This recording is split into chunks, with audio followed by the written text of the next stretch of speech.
You are in your room, preparing to sleep. But before closing your eyes, something inside your chest tells you that this moment, this threshold between today and tomorrow, carries a weight you cannot name. You feel it. There is something incomplete, something that your soul knows, but that your mind has not yet understood. You lie down and try to rest, but instead of peace, you feel a strange emptiness, as if an invisible thread connecting your heart to heaven had been cut. Why does this happen? Why, even after praying, even after trying to do everything right, does this restlessness remain? Tonight you are going to discover a revelation that changed the lives of thousands of people around the world. A secret so simple that many ignored it, but so powerful that when you apply it, your entire spiritual night will be transformed. This revelation comes from Saint Faustina Kowalska, the Secretary of Divine Mercy, the woman who spoke face-to-face with Jesus and received from him instructions that are changing the eternal destiny of souls. And one of those instructions, perhaps the most intimate and least known, has to do with a sacred object that you certainly have in your home right now. An object that, if placed in the right place before you sleep, becomes a bridge between your fragile humanity and the infinite protection of God. Are you ready to discover what this is? Are you ready to learn where Saint Faustina revealed you should leave your rosary before sleeping? Then stay with me until the end, because what you are about to hear can change not only your nights, but your entire relationship with the spiritual world and with eternity itself. Before we continue, I want to invite you to do something important. Subscribe to the channel so you do not miss more teachings and advice inspired by Saint Faustina. Activate the notification bell. This content that you are receiving right now is not random. It arrived exactly at the moment when your soul needed this light. So do not let this message get lost. Share it, keep it, and above all, live it. You know that feeling when you lie down and suddenly all the worries of the day come back? All the words you said, the decisions you made, the looks you exchanged, everything returns like an internal film that does not stop. Your mind does not rest, your heart does not find peace, and even if you try to pray, even if you recite an Our Father or a Hail Mary, it seems like the words dissolve into emptiness, as if there were an invisible barrier between you and heaven. This is not by chance. Saint Faustina understood something that modern psychology is only now beginning to discover. The moment before sleep is one of the most vulnerable moments of the human soul. It is the threshold where consciousness loosens, where interior defenses weaken, and where the enemy of our souls has privileged access to attack us with fears, memories, temptations, and nightmares. But there is something even deeper that Faustina saw in her visions. She saw that the night is not just a time of physical rest. The night is a spiritual battlefield. While your body rests, your soul continues to exist, continues to feel, continues to be exposed to invisible realities. And if you do not prepare your night correctly, if you do not close the day in God, you leave open doors through which darkness can enter. Have you ever woken up in the middle of the night with an inexplicable anguish? Have you ever had disturbing dreams that left you exhausted the next day? Have you ever felt an oppressive presence in your room, something you could not explain with reason? All of this has a spiritual explanation, and Saint Faustina, with her extraordinary gift of seeing beyond the veil, understood exactly what happens in that invisible dimension. In her diary, Faustina describes nights of intense spiritual struggle. She tells how the devil tried to disturb her sleep, filling her mind with doubts, fears, and temptations. She describes how, in those moments, only the presence of a sacred object, only the invocation of the name of Jesus, only the trust in divine mercy could restore peace to her soul. And it was in one of those nights of agony, in one of those moments when her soul cried out for help, that Jesus himself revealed to her a simple but powerful practice: the strategic positioning of the rosary before sleep. It is not a superstition. It is not magic. It is spiritual wisdom translated into a concrete gesture. It is the understanding that the visible world and the invisible world are interconnected, and that the objects blessed by the Church, when used with faith, become channels of grace and protection. Think about this for a moment. If the night is so important, if the moment before sleep is so vulnerable, why do we treat it with such negligence? Why do we lie down without preparing our soul, without closing the day in God, without placing around us the signs of His protection? Saint Faustina saw the consequences of this negligence. She saw souls that, for not protecting themselves spiritually before sleeping, opened doors to torments, to spiritual oppression, to nightmares that were nothing more than manifestations of a disordered interior life. But she also saw the solution, and that solution is what you are about to discover in the next chapters. Before we continue, it is essential that you understand something fundamental. The Rosary is not an amulet. It is not a magic object. It is not a lucky charm that works automatically, regardless of your faith or your way of life. The Rosary is what the Church calls a sacramental. And what is a sacramental? It is a sacred sign instituted by the Church that prepares people to receive grace and disposes them to cooperate with it. Sacramentals do not confer grace by themselves, as the sacraments do, but they prepare the soul to receive grace through faith and devotion. This is the teaching of the Catechism of the Catholic Church in Numbers 1667 to 1670. Therefore, when we talk about leaving the Rosary in a specific place before sleeping, we are not talking about an automatic protection that works regardless of your interior disposition. We are talking about an act of faith, a concrete gesture that expresses your trust in God and your desire to place your night under His protection. Saint Faustina understood this perfectly.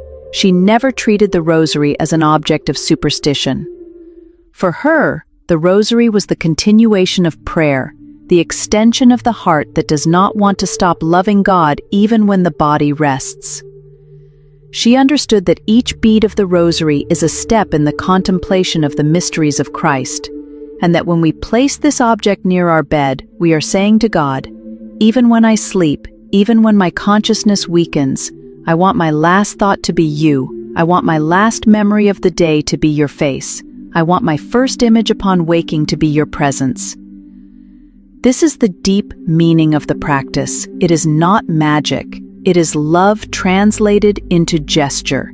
It is faith that becomes visible. It is trust that incarnates in a simple but powerful ritual. And here is where many people make a mistake. They think that because the Rosary is a blessed object, it already carries within itself an automatic power of protection. But no, the power is not in the object. The power is in the grace of God that acts through the object when there is faith. The Rosary, blessed by a priest, is indeed a sacred object. It has received a special blessing, but that blessing is not a magical formula. It is an invocation of divine protection that is activated when the person uses the object with faith, with devotion, with a sincere heart. Therefore, when you place the Rosary in the right place before sleeping, you are not just putting an object there. You are making an act of faith. You are declaring to the spiritual world, "Here, in this room, in this night, Christ reigns, Mary protects, and I trust in divine mercy." Saint Faustina had an especially tender devotion to the Rosary. She recited it daily, sometimes several times a day. She offered each mystery for specific intentions, for sinners, for souls in purgatory, for priests, for the conversion of the world. And she understood that the Rosary is not just a repetitive prayer. It is a contemplation of the life of Christ seen through the eyes of Mary. Each Hail Mary is a step deeper into the heart of the Mother, and through her, into the heart of the Son.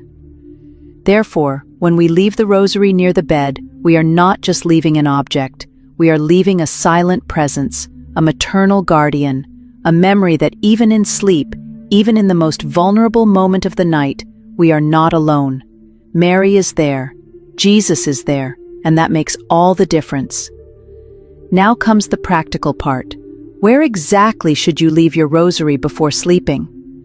Saint Faustina, although she did not write a specific rule about this, lived in such a way that her gestures revealed her theology, and inspired by her spirituality and by the tradition of the Church, we can identify 3 particularly significant places. The first place is at the foot of a crucifix. If you have a crucifix in your room, whether on the wall, whether on a piece of furniture, whether on the nightstand, place your rosary at the foot of that crucifix. Why? Because the cross illuminates the shadows of the day. The cross is the supreme sign of divine mercy. It is there, on the cross, that Jesus conquered sin and death. It is there that blood and water flowed, symbols of the Eucharist and baptism, sources of all grace. When you place the rosary at the foot of the crucifix, you are saying, Jesus, I place this night under the power of your cross. I trust that your sacrifice is sufficient to protect me from all evil. I believe that your blood purifies my memory, heals my wounds, and guards my sleep. The second sacred place is in front of the image of Jesus of Divine Mercy. If you have this image in your room, place the rosary in front of it. This image, revealed to Saint Faustina herself, is not just a beautiful picture, it is a channel of grace. Jesus himself promised that the souls who venerate this image will not perish. He promised special graces to those who have this image in their homes and pray before it. Therefore, when you place the rosary in front of the image of Divine Mercy, you are activating, so to speak, a spiritual protection. You are saying, Jesus, I trust in you. These words, which appear at the bottom of the image, become the last words of your day. And this is not a small thing. The last thought before sleep programs, in a way, the spiritual tone of the night. If your last thought is, Jesus, I trust in you, your night will be different.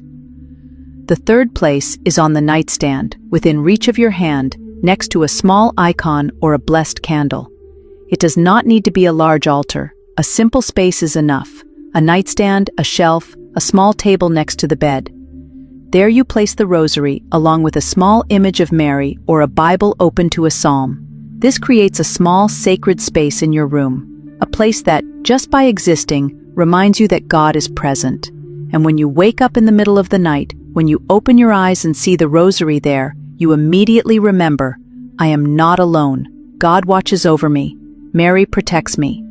This simple memory can dispel a nightmare, calm anxiety, restore peace. And this is exactly what Saint Faustina lived. She always had near her bed sacred objects that reminded her of the presence of God. But attention! If you are going to write a comment now, if you feel that this message touched your heart, write this phrase, Jesus, I trust in you. Write this not just as a comment, but as a public prayer, as an act of courage. Your testimony can light the faith of another person who right now needs this light. Do it now. Do not wait. And if you have not yet subscribed to the channel, subscribe now and activate the bell. Because those who know these secrets of the beyond receive revelations that transform eternal destinies every week. Placing the rosary in the right place is important, but it is not everything. Saint Faustina taught that the practice becomes complete when united to 3 essential steps: the brief examination of conscience, the delivery of forgiveness, and the recitation of at least 1 decade of the rosary before lying down. Let us understand each of these steps. First, the brief examination of conscience. This is not a long examination, full of anguish and guilt. It is a serene look at the day that has passed. 2 or 3 minutes are enough. Sit on the edge of the bed, make the sign of the cross, and ask the Holy Spirit to illuminate your memory. Then review the day. What did I do well today? For what should I thank God? Where did I fail? Where did I hurt someone? Where did I distance myself from God? Do not judge yourself harshly. Do not sink into guilt. Just recognize, with humility and truth, the lights and shadows of your day. This simple exercise purifies memory and prepares the soul to rest in peace. The second step is the delivery of forgiveness. This is essential. You cannot lie down with resentment in your heart. You cannot close your eyes carrying grudges, anger, or desire for revenge. St. Paul says it clearly in the letter to the Ephesians, chapter 4, verse 26. Do not let the sun set on your anger. Before sleeping, you need to forgive. Not because the other person deserves it, but because you deserve peace. Not because what was done to you was not serious, but because carrying the weight of resentment is worse than the offense itself. So, Before placing the rosary in the sacred place, say out loud or in your heart, "I forgive so-and-so." Name the person. Look at their face in your memory and say, "I forgive you. I release you. I will no longer carry this weight." This act of forgiveness is one of the most powerful spiritual practices that exist. It breaks chains, it opens doors of grace, it restores peace to the heart. The third step is the recitation of at least 1 decade of the Rosary. If you have the strength, recite the entire Rosary. But if you are tired, if the day was exhausting, 1 decade is enough. 5 Hail Marys recited with the heart are worth more than 50 recited mechanically. Kneel or sit on the edge of the bed. Hold the Rosary in your hands. Begin with the sign of the cross. Recite the Creed, and Our Father, 3 Hail Marys, a Glory Be. Then the mystery of the day, and as you recite the Hail Marys, try not to think about anything else. Let each word be a thread that ties your heart to peace. Let each bead be a step towards silence. And when you finish the decade, kiss the crucifix of the Rosary, hold it against your heart, and say, "Jesus, I trust in you. Mother, guard my rest." Only after these 3 steps, place the Rosary at the foot of the crucifix or in front of the image of Divine Mercy. This way, the object becomes the seal of a night well closed. It is the final sign that you delivered the day into the hands of God, that you chose to sleep under the mantle of Mary, that you trusted that Divine Mercy will protect you from all evil. Saint Faustina lived this way, and those who live this way testify. The nights are different, sleep is deeper, dreams are purer, anguish diminishes, and upon waking, the first sensation is gratitude, not anxiety. Try it. Do not just read this message, live it, and you will see the difference. Many faithful, out of popular piety, leave the Rosary under the pillow. The Church does not forbid this practice, but it is necessary to have prudence and understanding. Let us be clear, placing the Rosary under the pillow is not wrong in itself, as long as it is done with the right intention and not as superstition. The problem is when people think that just by having the Rosary under the pillow, they are automatically protected, regardless of their faith, their way of life, their relationship with God. This is pure superstition. And superstition is always a deviation of faith. True faith is not magical. True faith trusts in God, not in automatic formulas. True faith expresses itself in gestures, yes, but gestures that come from a sincere heart, not from mechanical routines. So, can you leave the Rosary under the pillow? Yes, you can, but with 3 conditions. First, that you do it consciously, not mechanically. Before placing the Rosary under the pillow, kiss the crucifix, recite a brief prayer, ask for the protection of Mary. Let it be an act of faith, not a routine. Second, that you take care of the sacred object. Do not let the Rosary break, get tangled, or be treated with disrespect. Remember, it is a blessed object. It deserves reverence. Third, that this practice does not replace what is essential: confession, Eucharist, prayer, charity. The Rosary is not a substitute for the sacraments. It is a complement. It is a help. But it does not replace a life of grace. Saint Faustina never mentioned the practice of leaving the Rosary under the pillow, but she mentioned something similar. She said that she always had the Rosary in her hands or very close to her. She said that when she woke up in the middle of the night, the first thing she did was take the Rosary and recite a decade. She said that the Rosary was her spiritual weapon, her shield against temptations. Therefore, what matters is not exactly the physical place where you leave the Rosary, but the intention of the heart. If leaving the Rosary under the pillow helps you remember God upon waking, if it helps you start the day with prayer, if it gives you spiritual security, then do it. But always with faith, with reverence, with a sincere heart. However, I personally believe that it is more meaningful to leave the Rosary visible, in a place where you can see it. Why? Because the visible sign educates the soul. When you see the Rosary at the foot of the crucifix, when you see the Rosary in front of the image of Divine Mercy, your last memory before sleep is a sacred image, and that memory programs your night. The subconscious absorbs that image, and even while you sleep, even when your conscious mind rests, that sacred image continues to work in the depths of your soul. This is not magic. This is spiritual psychology. This is the wisdom that the saints have practiced for centuries. And Saint Faustina is one of the greatest teachers of this wisdom. Now we need to address a delicate point: how to avoid falling into superstition. Superstition is one of the great enemies of true faith. Superstition is when you trust more in formulas, in objects, in rituals, than in God Himself. Superstition is when you think that by doing X, automatically Y will happen, regardless of your faith, regardless of your relationship with God. The Church teaches that sacramentals do not substitute sacraments and do not operate magic. This is in the Catechism of the Catholic Church, number 1670. Therefore, leaving the Rosary in a specific place does not shield the night. It does not guarantee automatic protection. It does not work as a lucky charm. What it does is dispose the soul to receive grace. It is a gesture of faith, and God respects faith. God responds to faith, but He does not respond to superstition. Saint Faustina is a teacher of trust, not of credulity. She never taught to trust in formulas. She taught to trust in the person of Jesus. She taught to trust in divine mercy.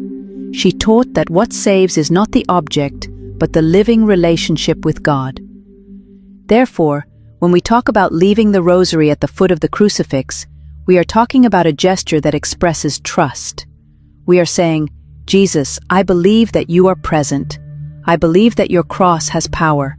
I believe that Mary protects me. I trust in your mercy. This trust is what opens the door to grace, and not the mechanical gesture.